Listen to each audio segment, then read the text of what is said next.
Nous en venons à l'amendement 1704. Madame Leduc.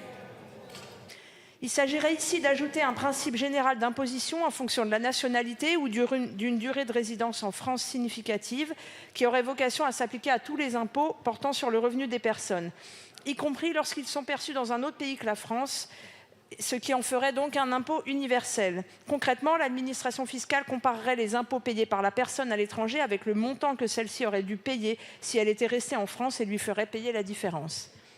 Mais par contre, ça permet effectivement d'éviter une certaine forme ou un certain risque d'évasion fiscale ou de recherche d'optimisation fiscale.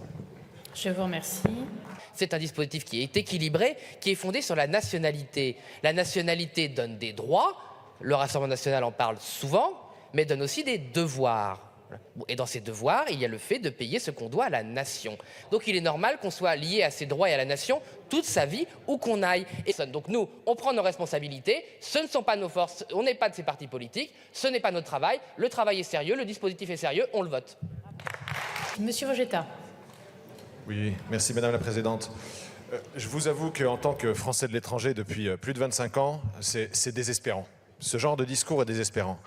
Que ça vienne de la droite de l'hémicycle ou de la gauche, de l'extrême droite, de l'extrême gauche, toujours la même caricature. Un Français de l'étranger est forcément un expatrié fiscal. Vous l'avez dit et vous le répétez, à droite comme à gauche. C'est insupportable et c'est tellement loin de la réalité.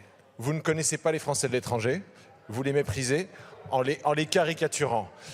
Monsieur Mélenchon, au concours de sa campagne présidentielle, voulez nous imposer à tous cette imposition universelle qui pourtant, comme l'a dit Madame la Ministre, est totalement impossible à mettre en œuvre du fait des centaines de conventions fiscales bilatérales qui devraient être remises en cause.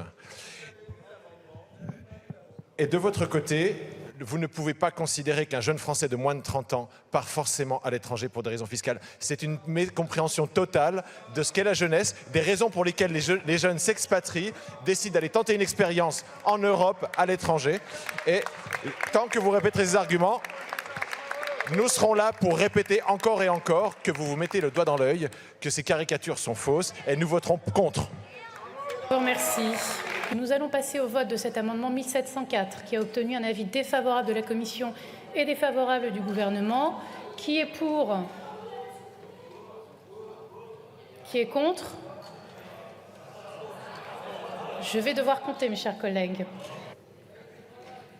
L'amendement est rejeté.